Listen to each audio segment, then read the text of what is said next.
Hello everybody, hope you all had a good day so far. We're going to continue on this decisions. It looks like a small topic, but it's probably going to take us a couple more days to finish. Probably today and then next week we'll have to spend a bit of time finishing this. We might have time to cover these special topics. Something is called input validation. This is a way of verifying input but before it feeds into a program. This is a special topic. We'll go over a couple approaches on kind of writing a robust program, meaning that it's hard to have errors in the middle of it. Okay, switch statements, we'll probably have to do this next week, so stick around for that. But yeah, today we're talking about decisions. Specifically, we're going to be covering something called boolean operations. Like, I'll explain this in just a bit. But in Java, there's a symbol. It's like two vertical lines. This is short for or, and then there's another one. This is an ampersand. This is short for and. So we'll first talk about these operators, which are meant to help us make decisions.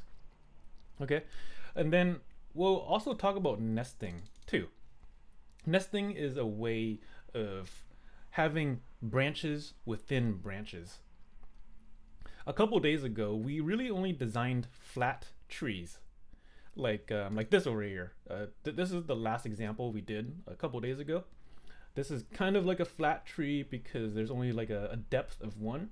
But by depth, I'm talking about only one decision really has to be made.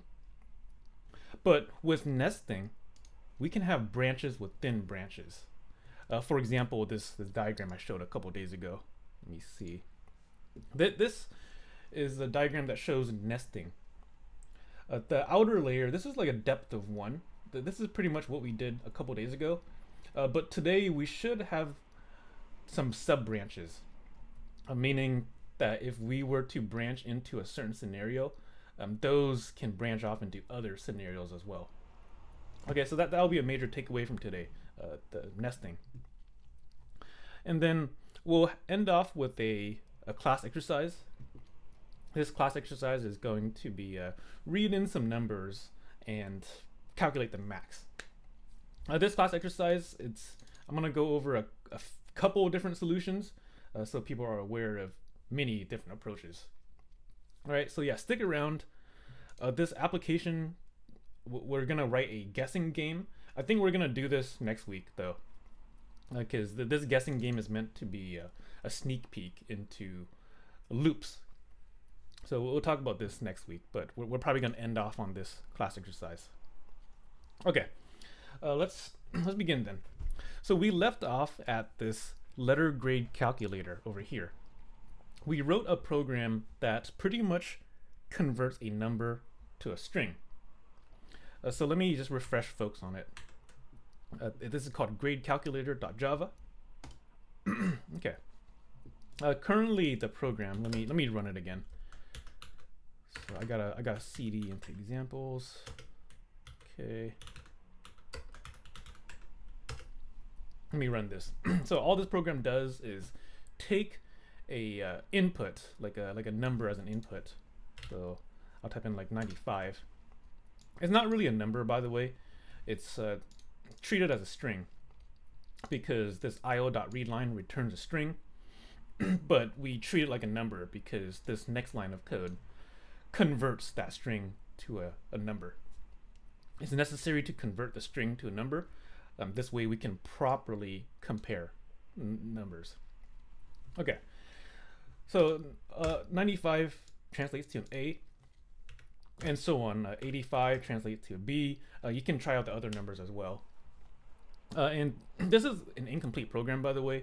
Hopefully folks have enough to complete the rest of it, like the other branches. We have A, B, and C, and now we just need a couple more.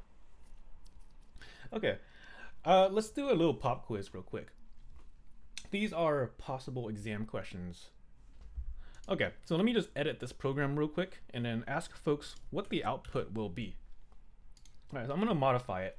Actually, all I'm gonna do is delete anything that says else. So you see the else, I'm just gonna delete both of these. So let me delete this else over here. Okay,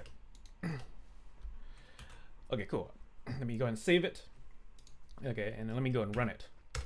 A possible exam question is, what is the output of this program if I type in 100? All right, if I type in 100, what's the output gonna be? Okay, feel free to pause the video because I'm gonna go over it. Press enter. So I'll press enter. Okay, it's a C. Isn't that kind of weird? Let me run it again. So I'll run it again. Let me go 85. Okay, 85. 85 should be a B, but this gives us a C. Isn't that kind of weird? This was a major takeaway from a couple of days ago. The reason why we're getting a C is because these if statements are represented as forks in the road. They're technically like three trees. It's being represented like this over here. So the first condition is true, second one is true, third one is true as well. So yeah, that's what's happening here. When I typed in 100, this first one is, whoops, this first one is true, and then this next one is true. There's actually no need to check this one over here for efficiency reasons, and we got a logic error here too. So this was true, and then this condition became true, so the letter grade became C. So yeah, this was a major takeaway, because if we were to connect these, if I were to connect them, and all I'm going to do is add else. All right, by adding an else, we're pretty much connecting these branches together. They're connected in a way where if an earlier one is true, then the next ones will be ignored. Right, that's very important for the control flow. This exists in a lot of languages, by the way, not just Java, but C++, Python, a bunch of other languages has a similar structure. Okay, so I'll type in 100 here, and it finally gets A. This is correct. This is efficient because the first one is true, and the way the control flow works when these next ones are ignored because an earlier one is true. Okay, so if I did 85, let me just trace it again. So 85, this first one is false, so the next condition needs to be checked. Okay, this next condition is checked, it's true, so we're going to perform the local scope and quit, exit the tree. Okay, so these are some possible exam questions. They're not meant to be trick questions, they're meant to test if you know the differences between ifs and else ifs. All right, okay, let me back up a bit, and actually no, I'm not gonna back up. I'm gonna revisit this example in just a second, because there is a way to get this approach working. Like if I were to delete all these else's here, there is a way to get it working, but we should probably talk about more on conditions. Basically, we just have to modify these conditions and make them a little more strict. Like here, we're specifying the lower bound, but if we also specify the upper bound, we'll be able to make it strict. Okay, so here's a sneak peek. I'll give folks a sneak peek into this. Okay, so currently we have some logic errors. I just reverted it back. I made some edits. We have some logic errors because if I type in 100, this gives us a C. Okay, one way to fix this is by making certain conditions more strict, such as this one over here. We could make this condition more strict by chaining conditions. Like we could do this and right here. So these are two ampersands. This is short for and. If we were to specify the upper bound as well, 90, this is making the whole condition more strict because both sides need to be true in order for the whole thing to be true. If any of these sides were false, then the whole condition would evaluate to false. Okay, so let me go ahead and do the same with over here. I'm going to specify the upper bound. Okay, less than 80. This is a way we can get it working. If I run the program again and try 100, we get, hey, this is correct. This works because the first one is true, but the next ones are false. Next ones are false because of the second condition. The second condition is false in both of these, so the whole thing ends up being false. Okay, so you could get it working. I actually don't like this method, this approach, because it's still inefficient. I think it's inefficient because, well, when I typed in 100, this one is true, but then there's some background calculation, some background computations that check this, even though we don't need to. You know what I mean? The computer is gonna check if 100 is greater than 80, and then it's gonna check if the 100 is less than 90. This is kind of like a waste of computation.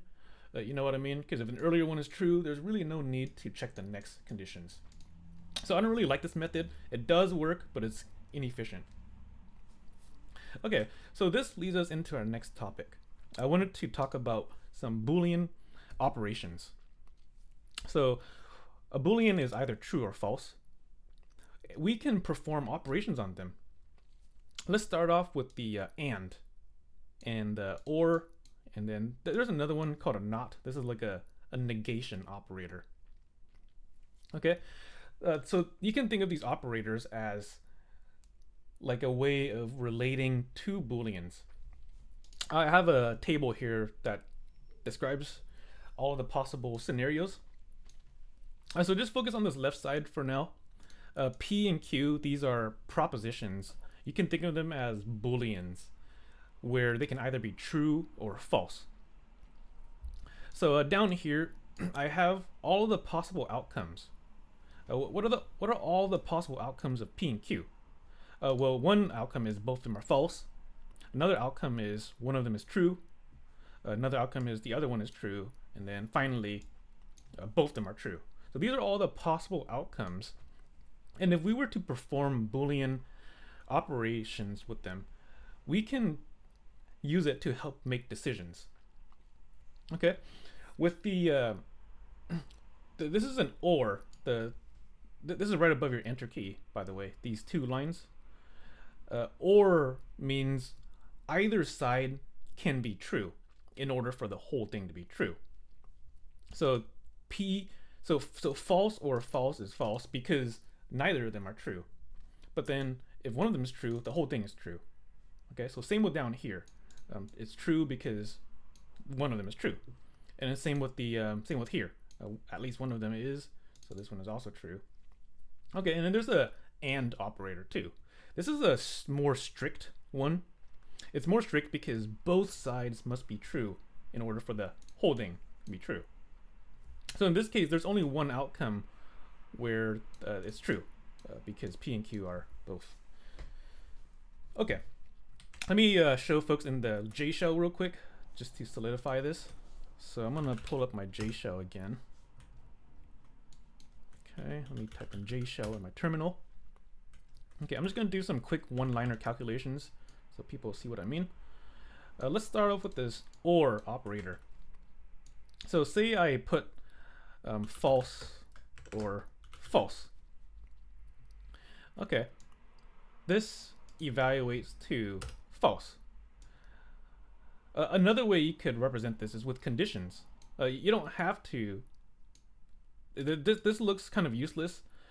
In practicality, these false values or these Boolean values come from conditions.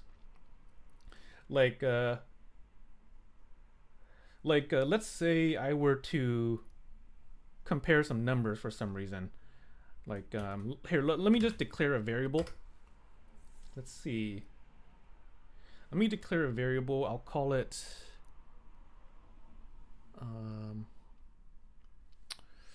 I guess I could work with ages, like how old someone is. So maybe I'll declare a variable called like age, and then I'll set it equal to 29 for some reason. And let's say we were to branch.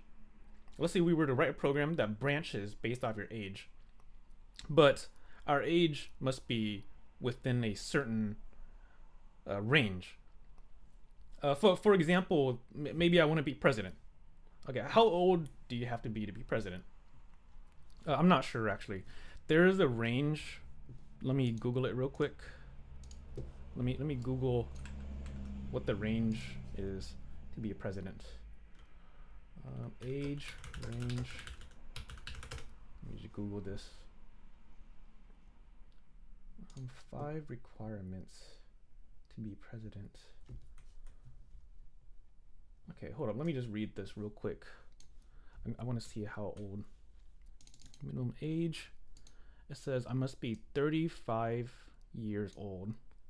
At least 35. Okay, is there an upper bound? Let's see. I'm not sure if there's an upper bound. But meaning that you can be 100 years old probably. Okay, hold up. I was looking for some sort of requirement with an upper bound. Okay, you know, for sake of example, let's pretend that there is an upper bound to being president. Let's just say if you're over 100, then you're not allowed to. So one way you could represent that range is by using this AND operator. If we want to be in a certain range, this means our age must be above something, and it also must be below something. So we could represent a certain condition, like if I say, hey, is my age greater than equal to 35, and the age is also less than 100? Okay, so here's a condition that contains 2 conditions. Okay, we have this left one and this right one. I'm representing a hypothetical scenario. It is incorrect for the upper bound, I think, but I'm trying to represent the requirements, and I'm just making up this number here, 100. I'm trying to say that you can only be president if you're greater than 35 and less than 100. So if I press enter here, this evaluates to false. Why? Well, let's take it step by step. Is this condition true? Is 29 greater than or equal to 35? Yes, this is true. Okay. What about this next one? This is, wait, hold up. Oh, my bad. I took that opposite. No, this is not true. 29 is not greater than 35. This is false. Okay, so you can think of it as P is false, and then Q right here. What is the value of Q? This is true. So this ends up simplifying to false and true. All right, that's what this simplifies down to, which ends up being false, because with the AND operator, both sides must be true. Okay, let's play around with the OR. Okay, let's so just to refresh folks, the age is 29. Okay, what if I were to represent the same exact condition but use an OR? This is like saying, am I greater than 35 or less than 100? In this case, it's true. With the OR operator, any side can be true. So in this case, the second condition was true, which made the whole thing true. Okay, so this expression simplifies down to false or true. That's what this is equal to over here. So this gives us true, because one of the sides is true. Okay, hopefully people are getting a sense on why these are useful. They can help us specify more conditions. Okay, such as ranges. All right.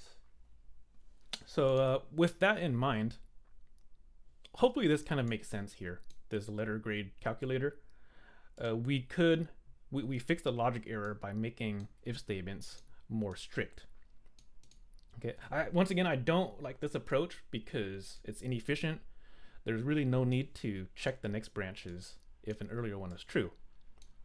So I'm gonna actually remove all of this and change it back to the more efficient approach. But yeah, so sometimes it's necessary. In some problems, it is necessary to check all the conditions. Just not this one. Okay, so there it is. Okay, let's move on. So those are Boolean variables and operations. There's tons of things you can do. I forgot to cover this not operator. Let's go over this real quick. This is like a negative sign. It's a way of negating some sort of Boolean. So if for some reason you want it to make something opposite, like a true. So this is a literal in Java. This is a Boolean. It looks like a string, but it is not. It's a Boolean value. If I were to put a exclamation mark in front of it, this is negating it, meaning it's gonna make it false. And if I negate it again, like if I say what is the opposite of false, this is gonna be true. All right. You're probably wondering what's the use of this. We'll see something in a bit. Let me see. Towards the end of, I think next week actually. Next week we'll use some conditions. Like here, you don't have to know how to read this yet, but this is saying if the scanner doesn't have a next double. Right? If it doesn't have it, then print something. So yeah, you can use a negation to make things a little more readable, or maybe you're trying to reverse some logic. Okay, but here let's continue on. So we covered logical operators. This is useful for combining Boolean conditions. Let's go ahead and move on to a slightly different topic. This is going to be called nesting. Once again, nesting is a way of putting branches within branches. So far, the trees that we've designed are really only a single layer, but sometimes it's necessary to have more outcomes. For example, some folks are taking this class as pass, no pass. You know what I mean? Some folks don't want the letter grade, and they only care if they pass it or nope, don't pass. So this tree right here kind of represents that. It's the same as previously, but now there's an additional variable. The new variable here is whether or not a student wants a letter grade. Okay, so if they do want a letter grade, this brings us into a branch that has two sub branches. Okay, but if they don't want a letter grade, if they do want a letter grade, we would enter this other sub branch. Okay, so hopefully people see what we're about to do. We're pretty much going to be representing this diagram here. This diagram, you can imagine it like, is a student choosing pass, no pass? If they're choosing pass, no pass, go into this outcome. Right? If they're choosing a letter grade, go into this outcome. All right, and then both those outcomes have more outcomes. Like if you chose pass, no pass, then you can either have a P as a grade, or you could have a NP as a grade. If you were to choose a letter grade, there's going to be a bunch of branches here, 5 in total, A, B, C, D, F. So let's go ahead and design this. Let's go ahead and update our program to represent something like this here. Okay, so first step, we should probably add in another variable to represent whether or not the student wants a letter grade. Currently, our program only accepts an input for the score. So let's go ahead and ask for a letter grade. Imagine if we run the program. See, I'm running the program right now. It says, what score did you get? Maybe we should ask another question, like, are you taking it pass, no pass? Yes or no? Okay, so we could totally do that. Let me add another variable here. So we have a variable score. Let me go ahead and add another variable. I'll call it like well, I need to prompt the user first. So let me prompt the user and say something like, are you taking the class pass, no pass? Or are you taking a letter grade? I'll just say, are you Are you taking a letter grade? Yeah, sure. Are you taking a letter grade? And then maybe we want the input to be specific, like maybe we want them to type in yes or no. So I'll specify right here. Yes, yes, no. Okay. So yeah, this is a prompt. Let me go ahead and take input because we're expecting the user to type in some sort of string. Okay, so let me go ahead and take input. This returns a string, so I'm gonna go ahead and store it in a string. I'll call it, what should I call this string? I'll call it choice. Oh wait, no, that's a bad.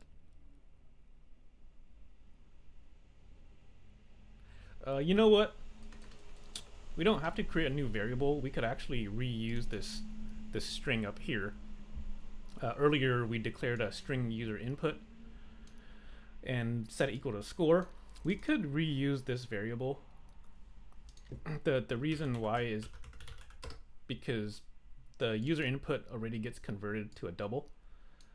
So by overriding the user input, we don't lose the previous data. The previous data already gets copied into another variable called score. So it's okay to reuse the user input here. Okay, so let me go ahead and test it. So let me go ahead and test and okay, actually I'm still in the middle of a program. If for some reason you want to quit the program, I believe there's some keyboard shortcuts. I think Control C.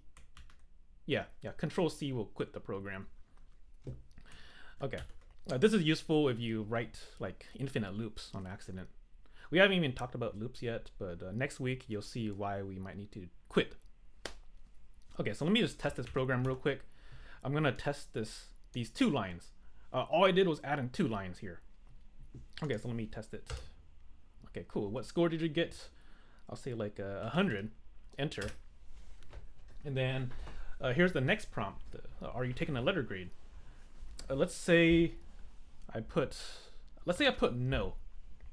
All right, if I put no, this means our grade should be P for pass. But currently it says you got an A. Hopefully this makes sense. It's because our decision tree doesn't really care about our second input. So let's go ahead and make the tree care about it. All right. There's a lot of ways you can represent this. I'm going to represent this as a nested tree, meaning that this letter grade example will be a sub branch. Okay, so here, forget about this for now. Okay, let's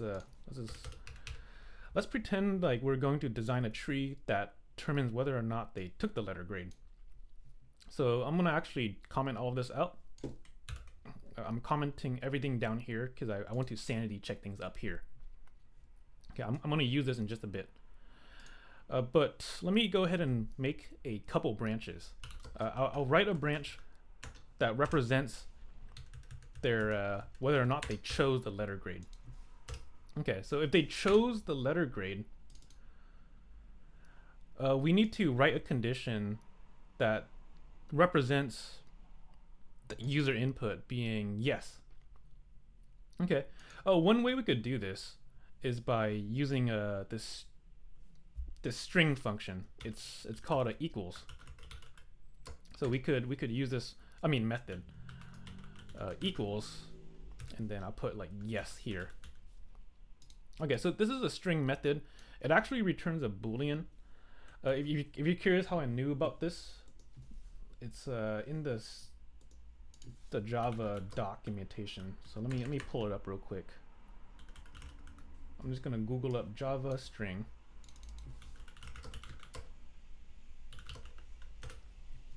Okay, I'm just gonna Google up Java string. A string is like a fancy variable that has access to a lot of methods, and one of the methods is called equals. So let me pull it up over here. Equals right over here. So there's a method called equals. Don't worry about what this object means. We have to talk about object-oriented programming. But you can imagine that this method will compare two things. It's going to compare two things and then return a boolean. All right, once again, a boolean is a true or false, meaning that this whole thing I highlighted is going to collapse down to either true or false. Okay. So yeah, that's pretty much what it's doing. This method is comparing user input with this string over here. Okay, so let me just sanity check it real quick. So this is the branch where they type in yes. So let me go ahead and do a sanity check. Like, I'm just gonna print out you chose letter grade. Okay, this is just to visualize it. And then let me do an else statement. We could do an else if, actually. An else if that represents where they did type in no. So one way you could represent this is with user input equals no. Okay, and then here I'm just gonna print something. You chose pass, no pass.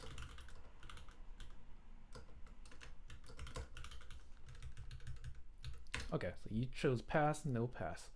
Let me just test this real quick to make sure that the inputs are working at least. So Java, okay, score, type in 100. And are you taking a letter grade? Let me type in yes. Yes. You chose letter grade. Great. So it looks like our first branch is working. Let me go ahead and test this next one. So I'll test it again. Number doesn't matter here. Let me type in no. I'll type in no, and it says you chose pass, no pass. Great. Now here's a cool part.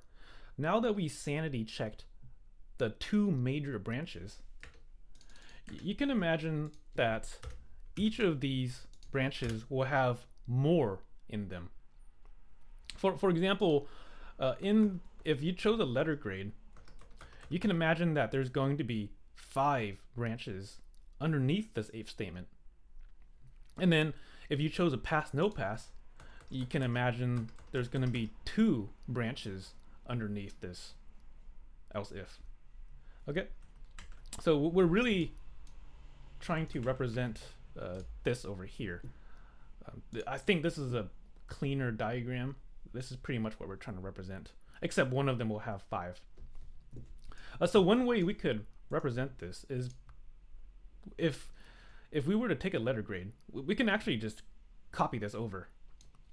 This is already a tree of 3 branches. We can go ahead and cut these 3 branches and put them inside of this big branch. Okay, so let me go ahead and cut this. And check it out. Here's a cool part. So I'm gonna go ahead and paste it in. Okay, and by the way, a stylistic thing. Typically, whenever you declare a scope, things are typically indented. The reason why is so we can visualize the branches a little better. Okay, so I was pretty much saying that this over here, these 2 curly braces, these are representing a local scope. And for readability, programmers typically indent an extra layer. So if they were to type inside the if statements, it's indented here. It's for readability, because if you have indents in it, it'll help a reader understand the structure of your program. So I'm going to go ahead and paste it here.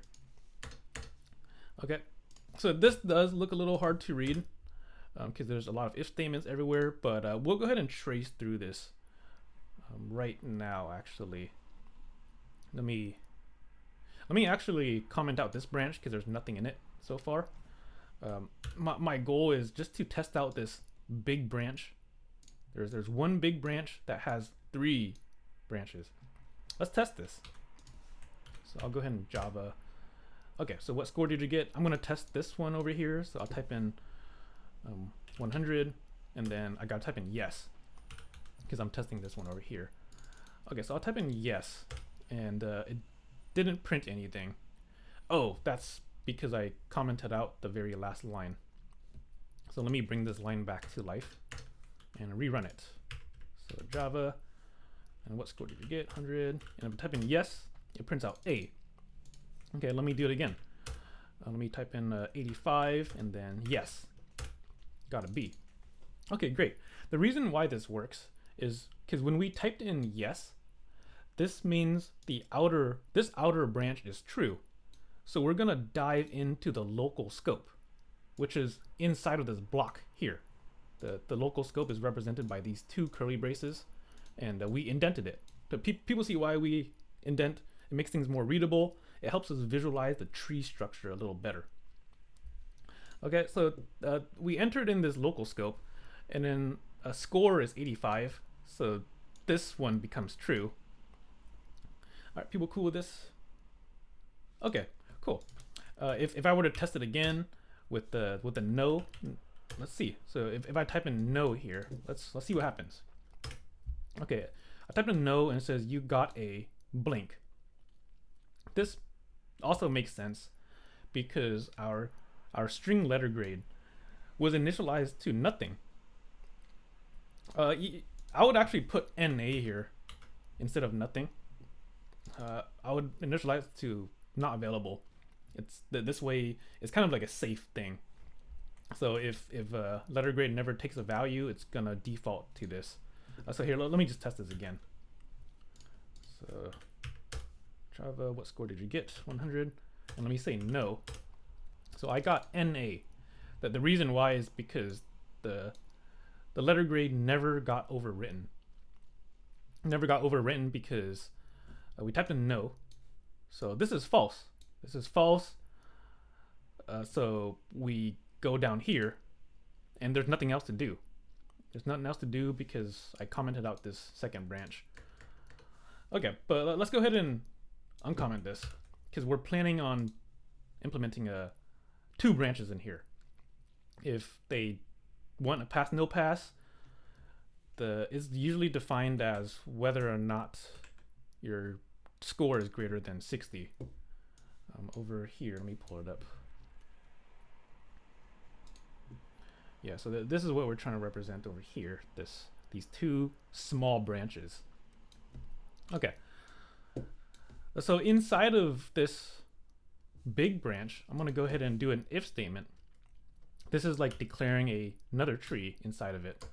So I'm gonna check. I guess I could check if they passed. You can do it in any order you want. So I'll check if they passed. Meaning if the score is greater than or equal to 70. This means they passed. Hold up, I think I got my indents off. Okay, let's go ahead and assign letter grade to pass. And then finally you could do the failing one, the not pass.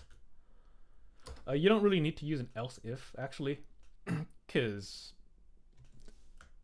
you can use an else. This is like a catch-all, meaning if the first one is false, then it's probably going to end up here. In this case, it is correct to end up here, where the letter grade is no pass. Okay, so let's go ahead and test this big branch over here. I'll go ahead and test it by typing in 100, and then I'll say no. No means I'm taking it as pass, no pass. So it says you got a P. Okay, great. This makes sense. And let me run it again. What score did you get? Let's go like let's go 60. Let's go 68. 68. Enter. And then let's say no again because I'm testing this big branch over here. No. You got NP. Okay, hopefully people are okay with this. Do folks kind of see the tree structure here? It's kind of an important one. We have two big branches. All right, the first big branch is here. Second big branch is here. And then within those, we have more. So it's like a tree within a branch or whatever. Do people see why indenting is important? It does compile and run if I didn't indent, by the way. So I'm gonna unindent this. Oh, which by the way, if you're using VS Code, you can press Tab to indent or Shift Tab to unindent. If I were to not indent at all, you see how this is kind of hard to read? It does run it does give us the same exact output. What score did you get? 100. Yes, this is an A. It does give us the right output, but this is kind of annoying to read. It's really hard to skim. It looks like a flat tree. It's hard to see the nesting structure here. All right, so it's probably appropriate to indent whenever you see these curly braces. And if you're working in the industry, typically they have standards on how clean your code should be. So this is considered a little cleaner. All right. Okay, hopefully people are cool with this so far. So that's what it means to nest. This is necessary if you're writing programs that have so many different scenarios. Maybe for the gamers out there, I know there's some gamers out there. Maybe you've played some sort of game that has like a visual novel. For example, let's see. I don't really play those types of games, but I know there's one called Detroit Becomes Human. I haven't really gone this far in the game yet, but this is it's like a game where you choose dialogue. They would have a bunch of choices in the game, and based off your choices, the storyline would change. So that's why nesting is important, because you can have outcomes everywhere. All right. Okay. Any questions about this so far? Okay. Okay. Cool. Cool. Okay. Hold on. Let me clean up my tabs real quick.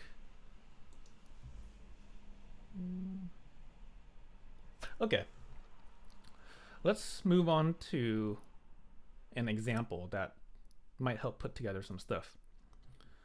All right. This is meant to be a class exercise, actually. So I'll help folks get started on it, and you should probably pause the video and attempt it yourself. This will be more beneficial for learning purposes. Okay, let's go ahead and do a class exercise. The point of this is to read in some numbers and determine what is the biggest one. So if I were to input 4, 9, and 2.5, the program should spit out, oh, the biggest number is 9. Okay, and then same with this one here. The input is kind of out of order. There's 4, 2.5, and a 9. This is the same numbers, just in a different order. The max is still the same. All right, so I'll help folks get started with the first line because we haven't really talked about taking inputs on like 3 separate things. There's multiple ways you can handle this, so I'm going to go over 2 of them right now. All right, so let's go ahead and get this class exercise. I'm going to go ahead and create a file for this. I would probably call it max of 3. This is a kind of a good one. So max of 3.java. Okay, there we go. Max of 3.java. Let me set up my main here. All right. So there's kind of like 2 major aspects of this problem here. The first major aspect is we need to handle input, specifically input that takes 3 numbers. All right, so I'll help folks get started with that.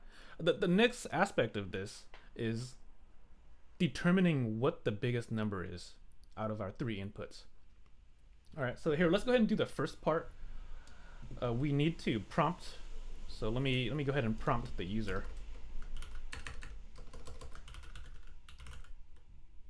io.print. Let me print something. Input 3 numbers. Colon space. Okay, great. So I do want to give a heads up. I'm going to go over like 2 different ways on taking input.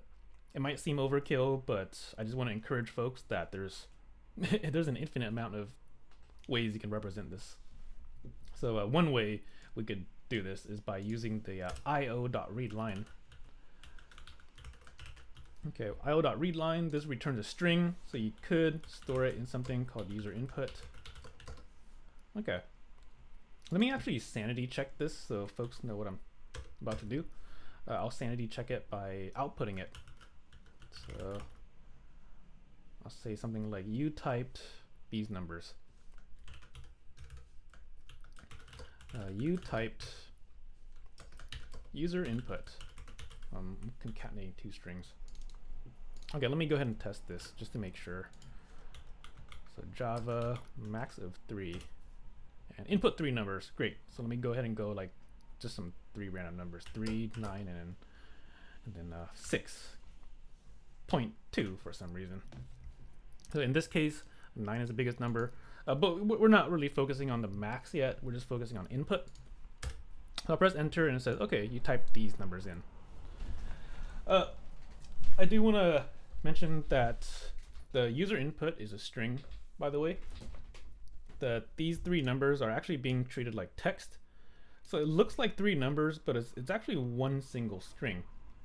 Meaning it's going to be kind of hard to extract certain numbers out of it. Well, it's actually not hard. You can do it with one method. But just so folks see what's happening, I'm not able to convert this string to a double. So we do need to convert the user input into a double because we should, so the number comparisons are more accurate. All right, let's see what happens if we were to convert this into a double. All right, like let's say I use this method called parse double. You've seen me use this before. That this is a method that takes a string and returns a double. So the string here, I'm going to put user input. This method does return a double, so I'm going to go ahead and store it in a variable called double numbers or something. Let's see what happens. I'll call it double num actually. I'm going to delete this in a bit. You'll see why. Okay, so let me go ahead and test it by, instead of user input, I'll print out the number. This way we see what happens. It's actually not even going to get to this line because we're going to fail on this line here. If I type in 3 numbers like 3, 9, and then 6, whatever, doesn't matter. Check it out when I press enter. So when I press enter, I get a runtime exception.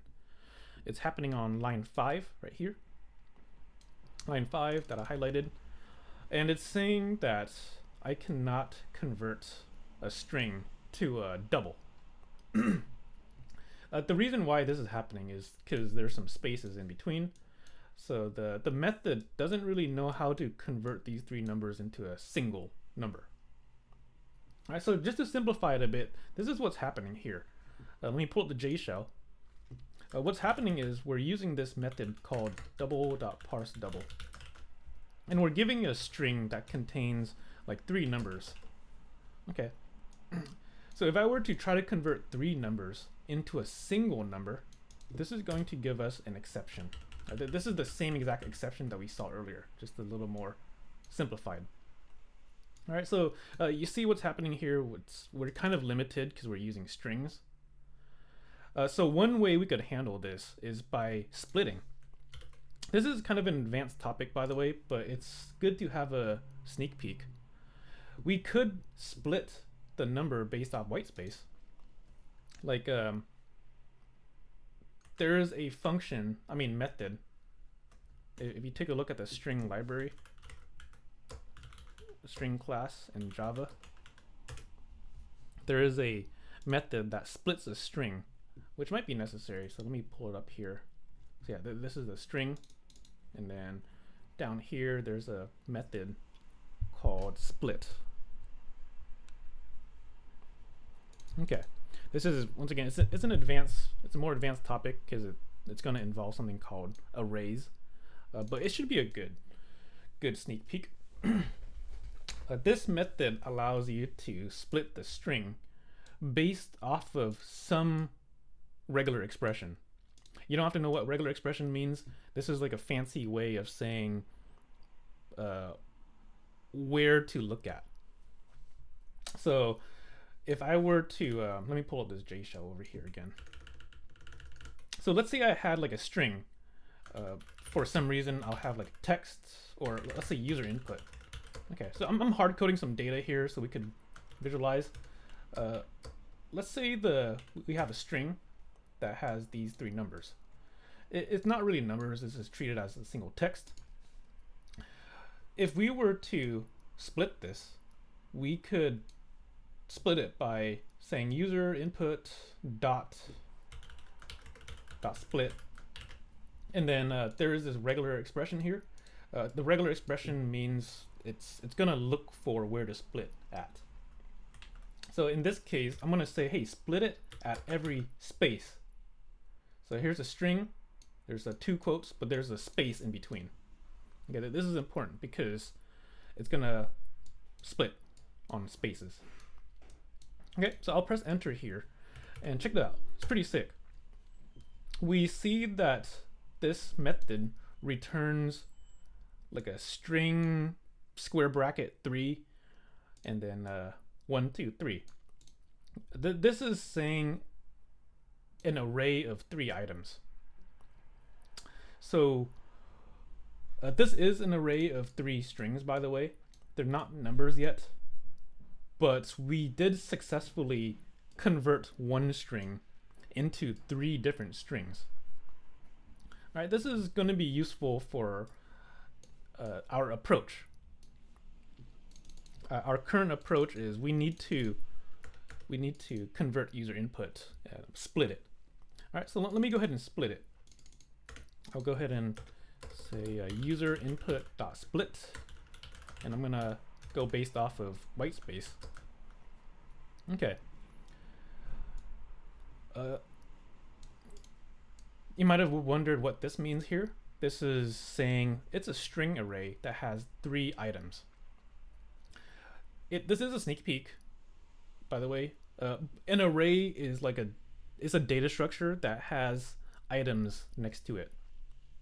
So you can think of it as like if you came from Python, you can think of it as a list, like multiple things stored.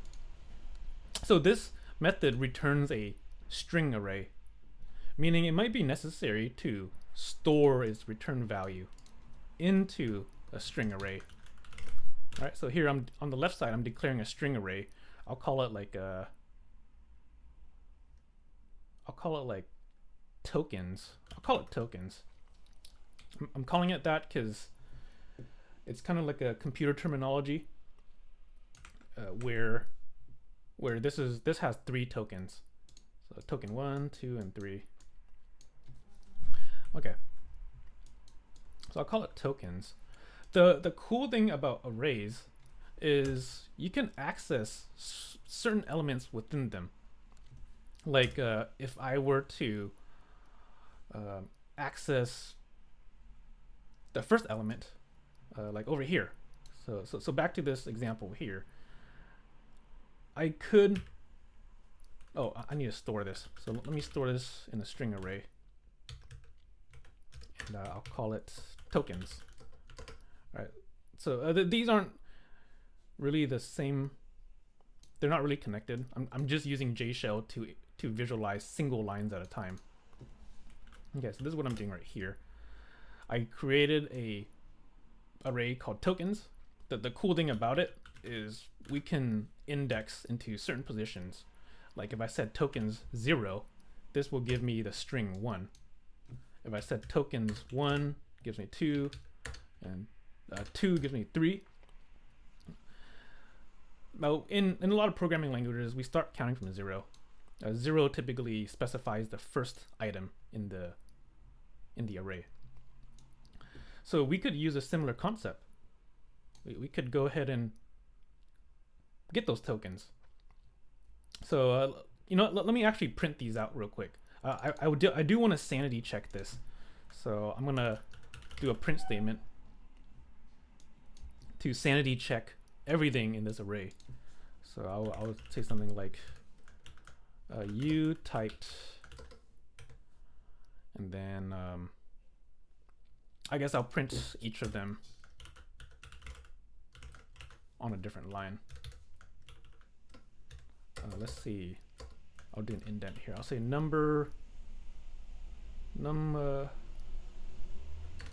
I'll say first number. first number is represented by the index 0. So you could say tokens 0. Second number is represented by tokens 1. Second number. And then finally, third number is represented by 2.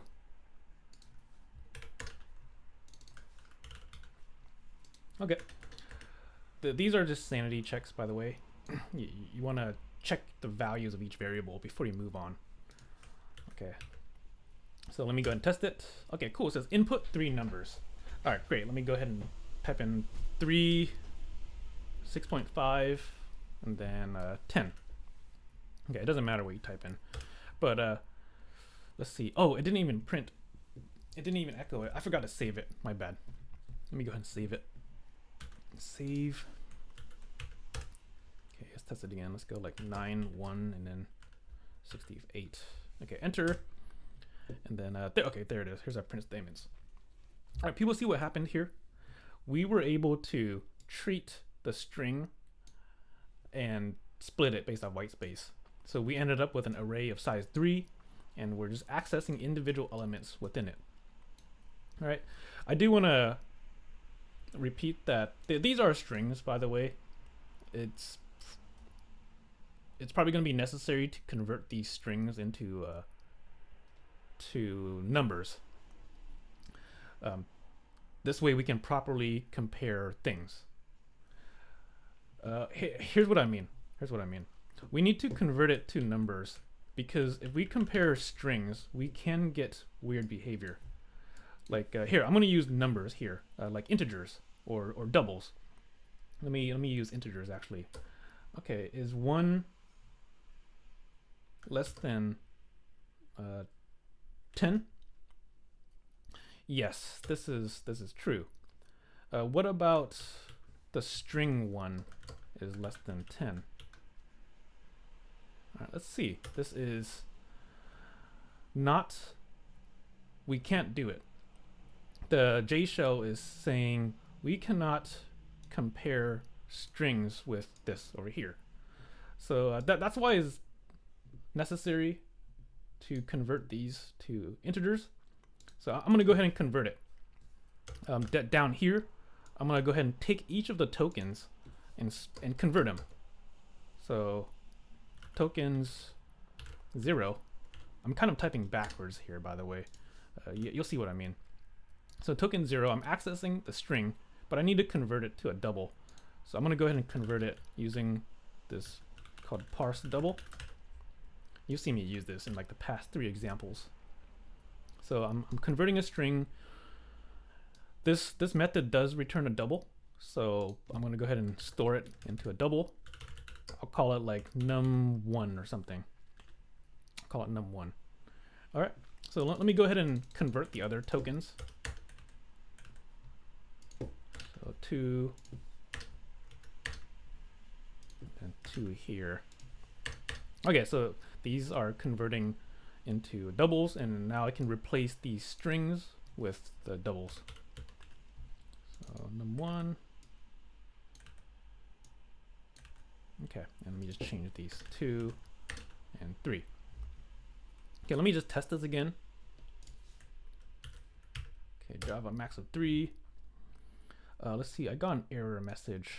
Let me check it out real quick. It's typically on the first one. The first one might be, let's see. Okay, cool. Line 8, it says num2 is already defined. In a lot of programming languages, you can't declare the same variables in the same scope. And that's what I'm doing right here. The line 7 is declaring a variable called num2. Line 8 is doing the same exact thing. And that's illegal in a lot of languages. So I meant to do num3 here. So let me just change that. Okay, cool. So let me test it again. Great, it compiled. Now we're running it. So let me go ahead and type in like 1, 8, and then 2.5. All right, press enter, and boom, there we go. It looks good. So our first number is a double. It's 1.0, 8.0, and 2.5. Okay, great. Looks good. People cool with this so far? Okay, cool. So this is one way of handling input. One way of,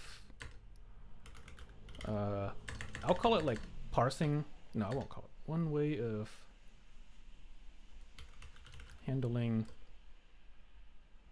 input. Yeah, sure, I'll call it one way of handling input. There is another way, by the way. It's a little more classic. That this is like a more, it's like a more, I wouldn't say modern. It's like a different way. But one of the more classic ways you'll see in the readings is using something called a scanner. If you went through the readings, you might have heard of this thing called the scanner. That this is a way of, it's another way of reading input. So let me look up the scanner here. Okay. Yeah, if you did the reading, you might have seen stuff like scanner here. Here, let me pull up the readings real quick. Let me see. Yeah, so here in the reading input, you've probably seen something like this. Oh, what's a scanner? What does it mean to do scanner.nextLine? This is another way of handling input and output. It's actually more powerful, by the way. The scanner is way more powerful than the I/O that we've been using. So let's go ahead and do this other method. And I'm gonna comment all of this stuff out real quick. So, cause I'm planning on writing another main. All right, so let me go write another main. I'm gonna do it down here.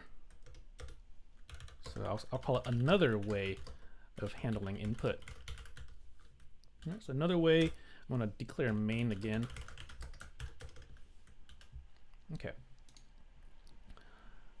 Okay, let me do the same exact thing. Prompt the user. Type in 3 numbers. Print input 3 numbers.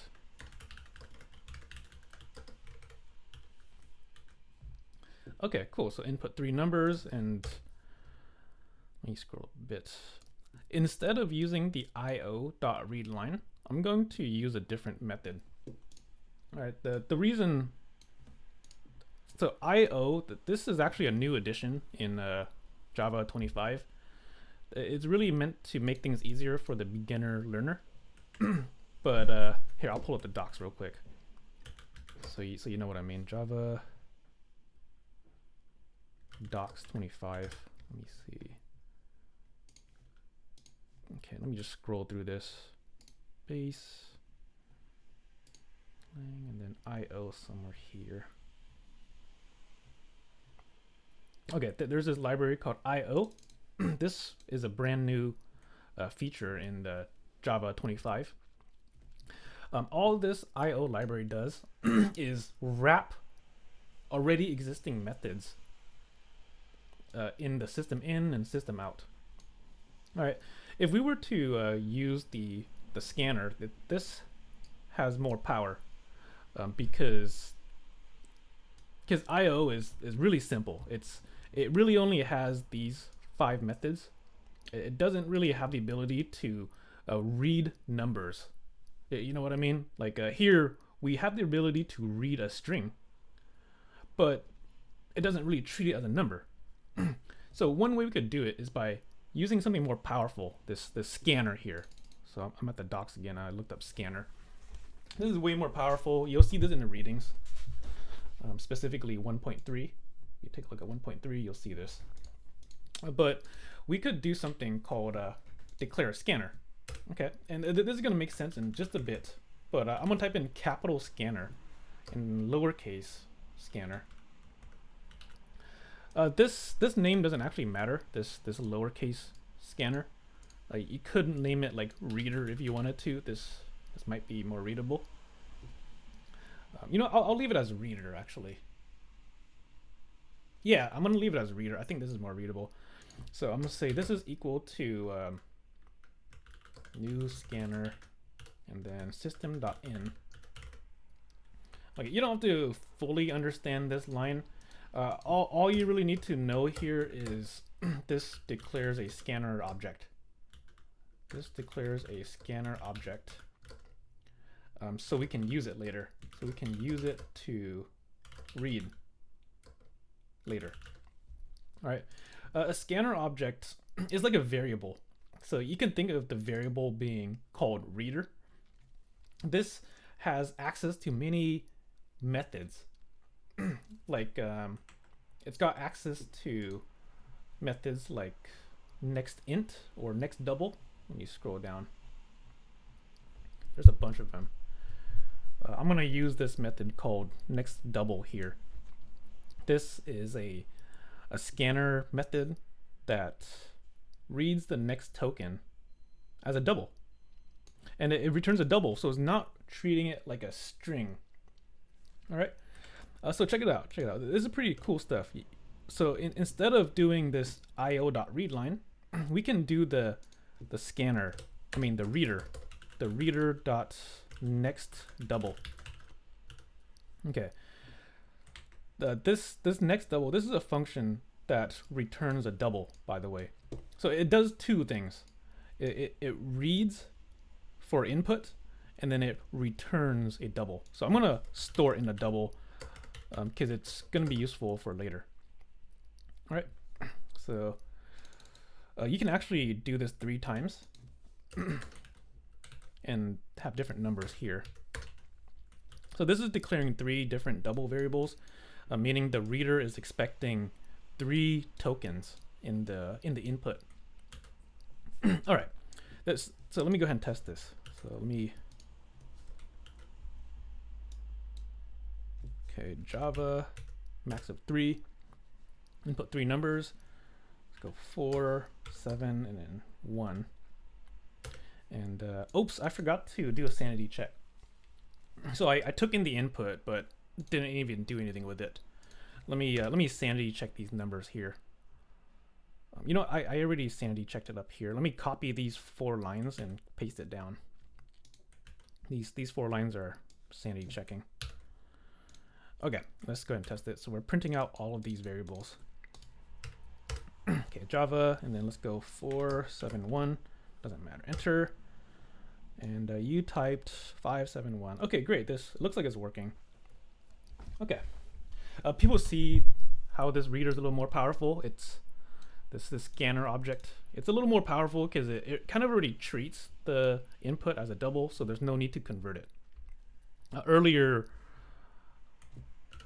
we had to convert it because we were using a library called IO, and the IO doesn't convert it for us, and we ended up having to do this extra step here, which is converting a string to a double. All right, so let me go back to the scanner example. Okay. So we finished sanity checking this. I do want to mention a couple cool things about here. You might wonder how this next double method works. If you're curious how it works, in short, it kind of splits off white space for you already. This is called tokenization, where it's going to split it based off white space and new lines. So here, let me see. So this is going to tokenize based off white space or new lines. White space means the space that I put in here. Like when I run the program, type in like 1 space 6. See, there's a white space here. So 1 space 6, another white space 9. Tokenize means pretty much to split. So the next double method will tokenize for us. It also works on new lines, by the way. You can think of new lines as an enter key. So if I were to rerun this program and do it a little differently, so it says input 3 numbers. I could do like 6 and then enter. I could press enter right here. So check it out. I'll press enter. Boom. Okay. I press enter. It looks like the program is frozen. It's not. It's actually stuck on this line, expecting another double to be typed in as input. So I could go ahead and type in another one like 3 and then enter. Okay. I press enter. Now the program is stuck on this next line. It's waiting. It's expecting another double. So I'll type in like 3.0 or whatever, 3.6. And then when I press enter, finish, and then sanity check. Okay. So yeah, I know this took a while. Um, the I was really just showing folks how to handle this first line. There are so many different ways you can handle input. We only went over like 2 ways. Okay, the first way I think was kind of clunky. The first way was here.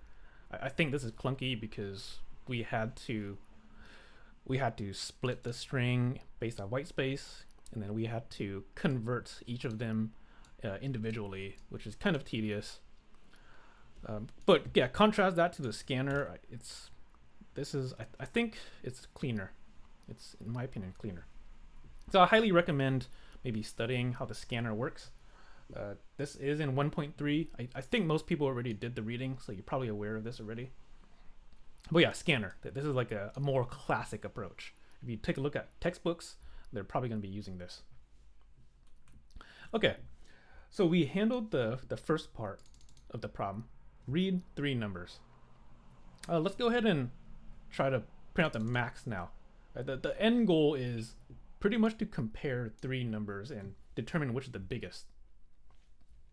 Okay, so at this point, I would recommend pausing the video for folks on the recording. I'd recommend pausing the video and trying out this class exercise for maybe 10 minutes or something. All right, I highly recommend trying out yourself. This way you can run into errors and learn how to fix them. All right, I'm probably gonna say this again, but I just really want to motivate like good problem solving skills. There's nothing stopping you from, copying the solution from somewhere.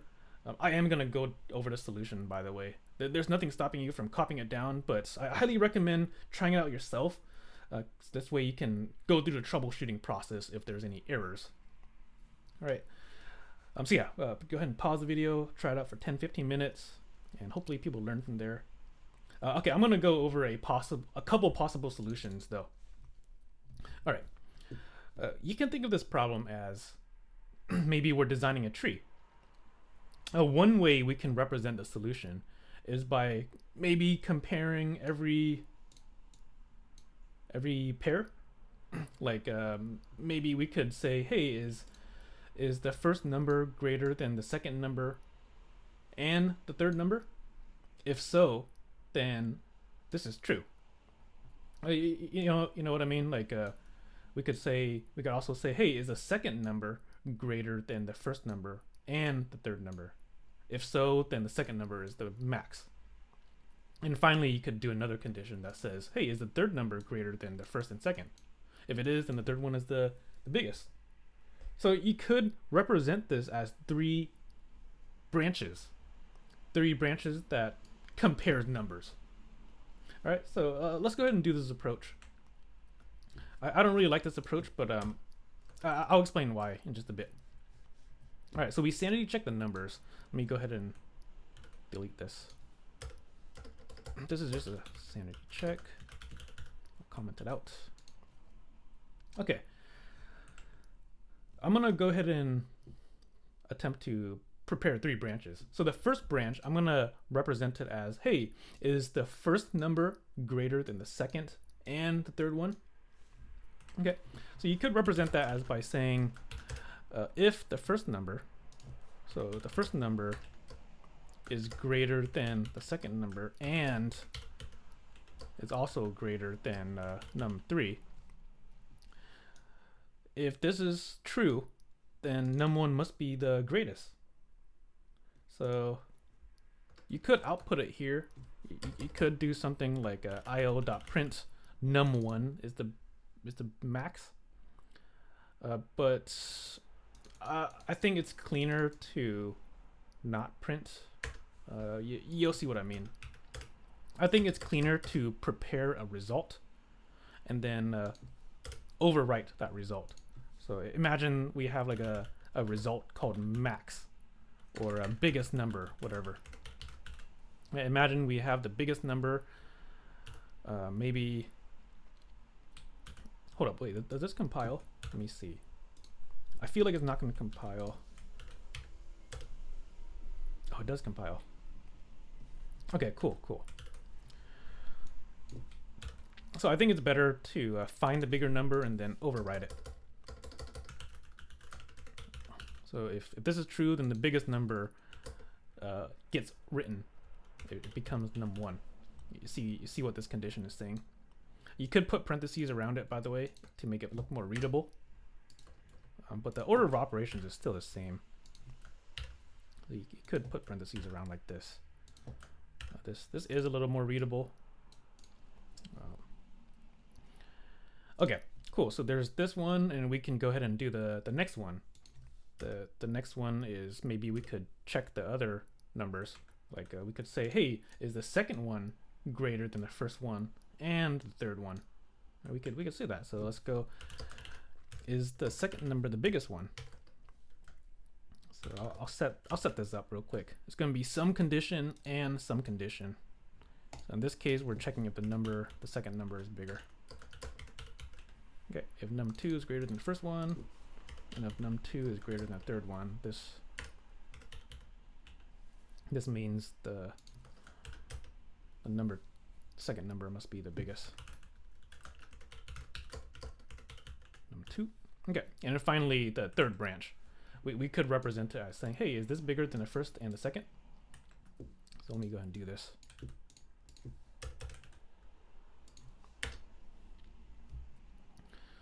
Okay, let me just change these numbers here.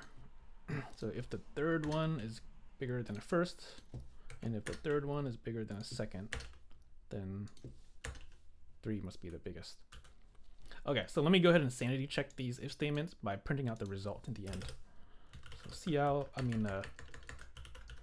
io.print the max is, let me see what it should print. Max is colon space, and then let me concatenate the result. Okay, let me go ahead and test these 3 branches we just implemented. Okay, Java. Okay, let's see. Okay, I got a compiler error. Let's see. Line 49. So over here, it says variable biggest number might have not been initialized. Oh yeah. This is what I was expecting earlier. In Java, the compiler will protect you from something called uninitialized variables. So this is an uninitialized variable, which can be a bad programming practice. In this case, you could have a workaround by initializing this to 0. This is kind of a workaround. It's actually not a good workaround. You'll see why in like 5 minutes. Okay, so this will work because it's now initialized. Okay, let me go ahead and compile. So compile, run. Okay, input 3 numbers. Let me go like 5, 9, 1, 0.5, and then enter. And max is 9. Okay, cool. This makes sense because this first condition is false, but the second condition is true. It's true because the second number is greater than the first and the third. Okay, and then this last one is false. So only one of these were true. So yeah, this makes sense. Okay, it's a good idea to test frequently, by the way. Just because the program works for this scenario doesn't mean it'll work for other scenarios. Like maybe if I were to test it out of order, let's see. Let me go like 9, 5, and then 1.5. The same number, just different order. Max is 9. Great, cool. So you can probably assume it's right.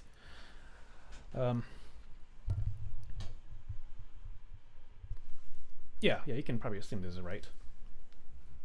Okay, hopefully this makes sense so far. We were just going over one way of representing the solution. I don't really like it that much, but it's a good start, and it's good for learning these Boolean operations. The whole point of showing that solution was so folks can get used to this AND operator. That's really what the point was. But I think there's a better solution. It's called like a high watermark algorithm. So let me pull up a picture real quick. For folks who are living in Santa Cruz, you might have been to the beach and looked at the waves on the sand. So let me pull up a picture of the boardwalk beach, and I'll show you what I mean. Boardwalk beach, Santa Cruz. There's a algorithm. I like to call it the high watermark algorithm. Let me see if I can find a good pick. This is kind of a good pick. Imagine we're trying to find the max. You see these lines in the sand and the waves? We can think of these line in the sand as the biggest wave so far. So like let's say this wave is very large. If it's the largest wave out of the previous one, then this water line would move up towards the coastline. You know what I mean? And then if a smaller wave comes in, the water line would remain the same. Okay, but yeah, you see what I mean? If a bigger wave comes in, the watermark will be updated. It'll move towards the coastline. So the water line kind of represents the biggest wave so far. I'd like to call this the high watermark algorithm. We can apply this to here. Okay, so instead of these arguably complex conditions, we could simplify this. We could simplify it by checking if the watermark was beat. All right, so I'm gonna rename this variable, by the way. I'm gonna name it to like high watermark, just so people maybe visualize what's happening. So instead of biggest number, I'll call it high watermark. And let's say I initialize it to 0. We could check the numbers to see if they beat the watermark. Like we could, let's say a wave comes in. Right? The wave here is number 1, the first number. So let's say the first number comes in, and we want to check if it beats the high watermark. So we could do that with a single condition. We could say, hey, is the first wave bigger than it? Okay, so this is saying, did the first wave beat the high watermark? If it did beat it, then we should update the water line to num1. So this line is saying if a bigger wave beats it, we're gonna have a new line in the sand. Okay, and we can use that high watermark for the future. Like let's say another wave comes in. If num2 is greater than high watermark, then this means the second wave was the largest. So we could update the high watermark. All right, and then same with the third. Another wave comes in. We should probably check if it beats it.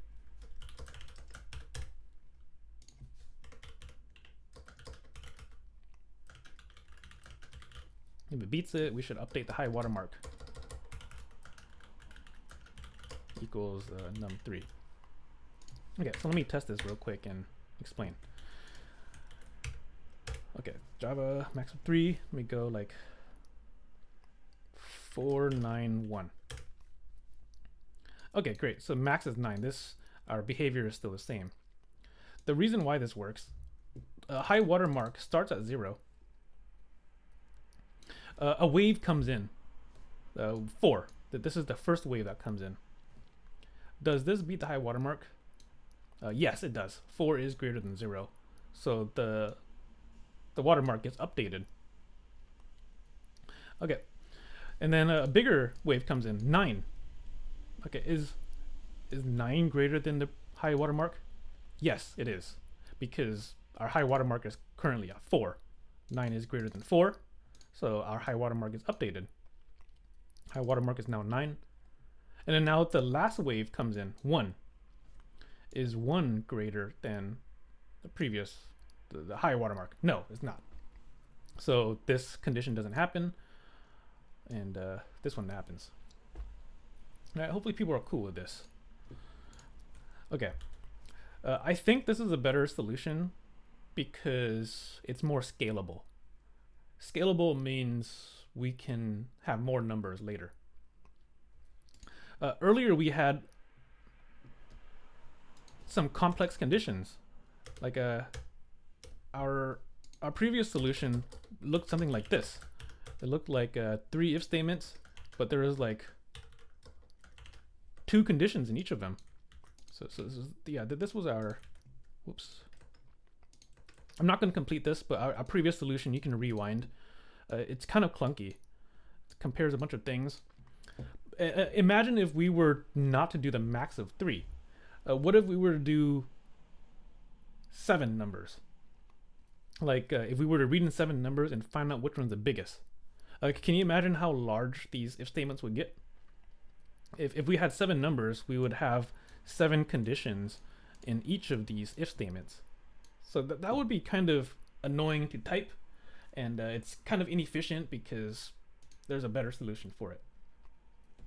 So this newer solution, I think it's better because when we learn about loops, we're going to be able to find the maximum of any amount of numbers. All we have to do is loop a single if statement. All right, we'll talk about this next week. We'll talk about loops. All right, but hopefully this makes sense so far. This is a high watermark, and let me pull up these slides.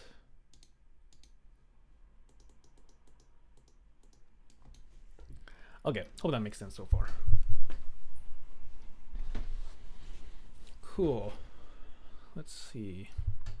We spent quite a bit of time on this, but it was mainly to show folks there's so many ways. Okay.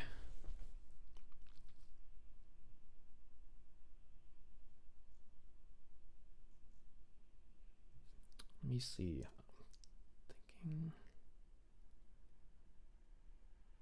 I think this is a good place to stop, actually. Yeah, I think we should let folks digest the information and maybe catch up with the readings a bit. Let's see, next week we'll do some more advanced things. We'll be done with decisions by next time. Yeah, I guess this is a good place to stop. So here, let's close up, let's conclude, and then we'll give some heads up on the future. So we're still talking about decisions, by the way. We're almost done. Next week on Monday we'll finish decisions. We'll finish talking about control flow. But I really want to give folks some time to digest the information and try things out themselves. This is a relatively important topic. On Monday we'll continue talking about decisions and go over some other special topics. In particular, we'll do something called a guessing game. This is really like a glorified random number generator. So we'll talk about this next week, and it's going to give us a sneak peek into loops. Okay, and then we'll talk about input validation. This is kind of useful. So far, we haven't really talked about runtime errors and how to fix them. So we'll do this next week. We'll talk about exception handling too. This is kind of an advanced topic. You don't have to know too much about it, but towards the end of the semester, we'll talk more on this. Okay, so that's it for today. Thank you, folks, for being here. There's going to be a new assignment out in a couple, and probably tomorrow. Okay, thank you all for being here. See you all next week. Bye-bye.